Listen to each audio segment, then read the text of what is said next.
Alright guys, so today we are going to watch a video by Modern History TV called What Did Peasants Eat in Medieval Times? Now this is the man that created the Sniper Elite series, or was the founder of the company that makes the Sniper Elite series. So yeah, and he's the modern knight, so let's go ahead and watch. Be at peak fitness to do their job properly, whatever the period in history we're talking about. This is a modern-day British Army 24-hour ration pack, scientifically designed to keep the fighting person fit when they're in the field. How does it compare to what might have been eaten by a medieval knight? Okay, so we are talking about a medieval knight eating. Definitely a load less sugar. I think that's probably the biggest problem with modern foods, is that sugar. We have been trudging through the mud and we've ended up at a modest inn, and we are going to have a look at what might be called peasant food. I have with me a fantastic historian called Chris, who knows all about sort of food of the period. Shit, I don't think I need to. I'm just here to react. They definitely did their research, so I'm probably going to be educated today.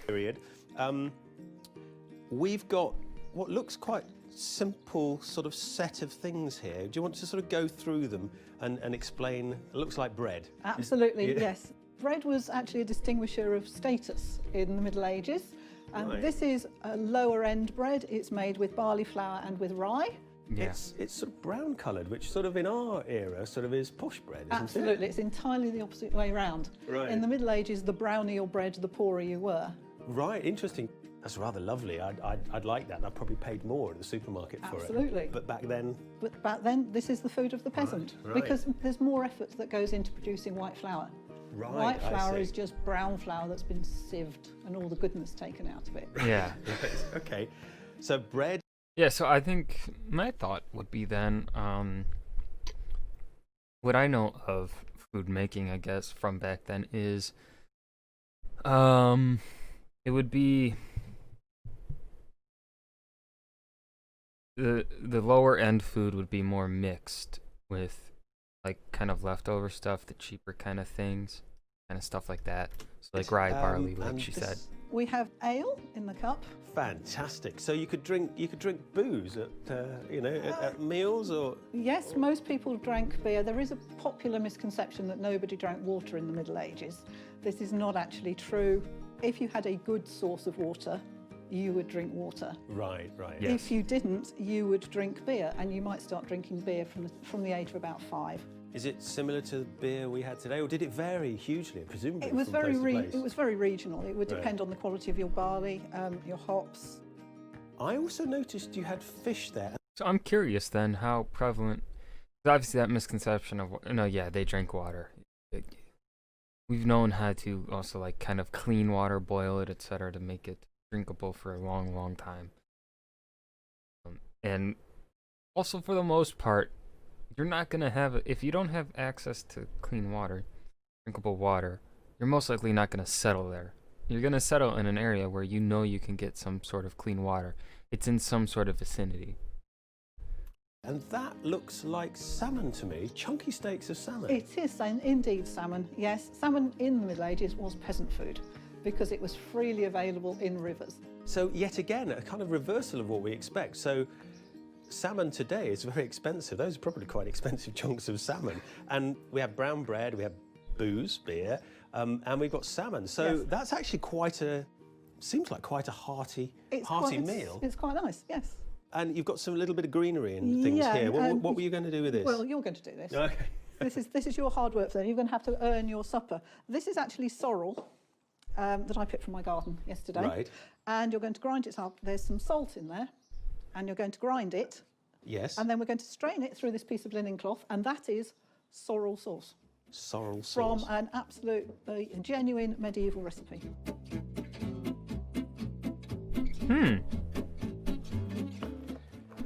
You had to work for your food in the medieval times. We've gone back to basic ingredients, fish from the river, bread, a lot more effort gone into making the bread, and you've got me pounding vegetables from the garden. I also have, cooking away on the fire, a peas pottage. Pottage is anything that's cooked in a pot. Right, so you're really describing what you're doing, like Yes. frying, so it's potting it. So And peas as in peas? peas, garden peas with some Mixed with anything? Or? with some stock and some herbs. It's Brilliant. basically medieval mushy peas. Right, fantastic. And you're cooking on, it's not an open fire as such, it's coals, isn't it? So It it's is, not it's- really flames. No, it's charcoal. One of the things that you don't want to be doing, even if you're cooking over wood, is having a blazing fire because you haven't got the heat. So again, when we see on film and TV, we see a roaring fire and a pot over it. It's in fact Wrong, I'm completely afraid. wrong. You burn yourself and it's not very hot. I have to say, it seems to be cooking very efficiently, actually. It is remarkably quick. Yeah. It's more like using an Arga. Right. So right. you've got your hot oven and your cooler oven and you move things about depending on what you want to do Right. with them. So this is arguably, all those people with nice country houses with Argas are in fact actually medieval peasants. peasants. And they're eating their lovely And we're eating our lovely artisan brown bread, and- artisan bread, which is peasant bread. Yes. So sometimes we get this impression from film and TV that peasants were sort of eating slop and mud. And of course, they had very physical lives. So they must have actually consumed a reasonable number of calories. Yeah. And good food was not kind of a complete stranger to... No, absolutely not. This status. The staples for the average peasant working in the field would have been bread, beer and bacon. Yeah, I think the idea of the poorer person having access to lower quality foods is a more modern thing because of the way technology has evolved. We can make food pretty cheaply, but it's not going to be necessarily good for you. But back then, you didn't really have access to that. But also, what a lot of people do is you eventually find ways to make something good out of what you have access to. So they would eventually find things that they could make that were good for them.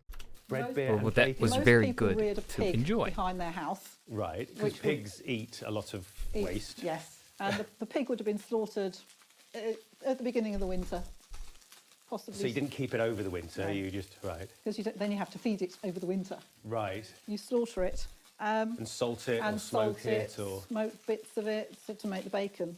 Right. In And then- most medieval peasant houses, you'd probably have a hook hanging above the fireplace, which is where you'd smoke your bacon. That's fascinating. So they didn't waste even the smoke from the Nope. fire. That was used. Absolutely, and they Oh, didn't wonderful. waste anything of the pig either. They'd use the blood to make things like black puddings, and they'd use the intestines as sausage casings, so nothing would have been wasted. Wonderful. Could you pass the plate? which one? Actually, Yeah. you should probably put it on the bread as the trencher. Right, so that would be effectively your plate. Okay. That was fantastic. We haven't done the sauce, What do you want me to do? Just put that in there? so if you put it in there, Right. and then you'll probably need to squeeze it over some of the salmon. Not very much sorrel. I don't think it's going to make a lot of sauce. Right, so I'll sort of... And this should go... Squeeze. Interesting. There's actually quite a lot coming out. It's much more than I thought there would be. Yes, me too. So this is experimental archaeology. And that's wonderful. And we have Yeah. here our peas pottage. Mushy peas. This looks... You could serve this up in a really expensive restaurant in London. Relatively quickly, we've prepared what actually looks like a superb and very, very tasty meal. We've got salmon, we've got peas pottage, we've got bread, we've got beer. A lot of people think that peasants would have eaten grey, boring food. Well, I suppose in famines they'd have eaten whatever they had. Yes. But broadly speaking, this is the sort of thing that you would have eaten. And quite frankly, I'm very impressed.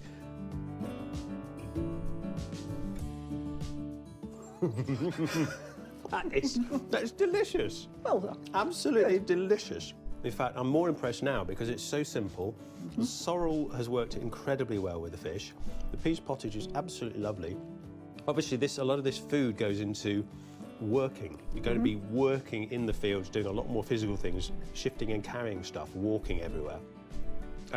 This is very warming, quite hearty. And I imagine you could do a morning's work with this. Well, this would actually be your midday meal. Eating in the Middle Ages was you would have breakfast, which would be bread and ale. Then you would stop work in the middle of the day and have the main meal of the day, which is quite important at this time of year because by the time you come in the evening, it's dark.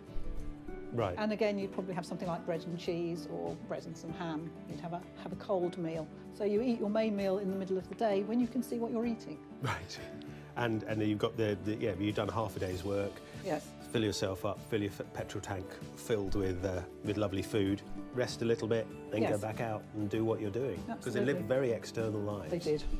Yeah. Well, I have to say, if nothing else about peasant food, it's very, very tasty and very, very filling. It's absolutely delightful. While I'm finishing this absolutely lovely peasant food, don't forget to like and subscribe. Great video. Handled the answering a misconception about water pretty well, I'd say. I'd like to hear more in depth about that. Just like, misconception busting, that's always pretty fun to me. But yeah. I've got nothing else to say except for the idea of eating awful food is kind of more modern idea, because we have this idea that people in the past didn't have as good of lives as us. I think in the food spectrum, they might have had a little bit better. They didn't have as wide of a choice as we do now, though. As you can go probably down the street or whatever, just go online and order some Chinese food, Thai food, Vietnamese food, Arabic food, etc., African, Hispanic, etc. You can just find worldly foods anywhere you can go. Obviously, they didn't have that back then, but it's always very interesting to see how people back then lived. But yeah, that's going to do it for today. As always, down in the description below is going to be a link to the Modern History channel. And thank you for watching. If you enjoyed, remember to hit that like button and subscribe for more. Thank you.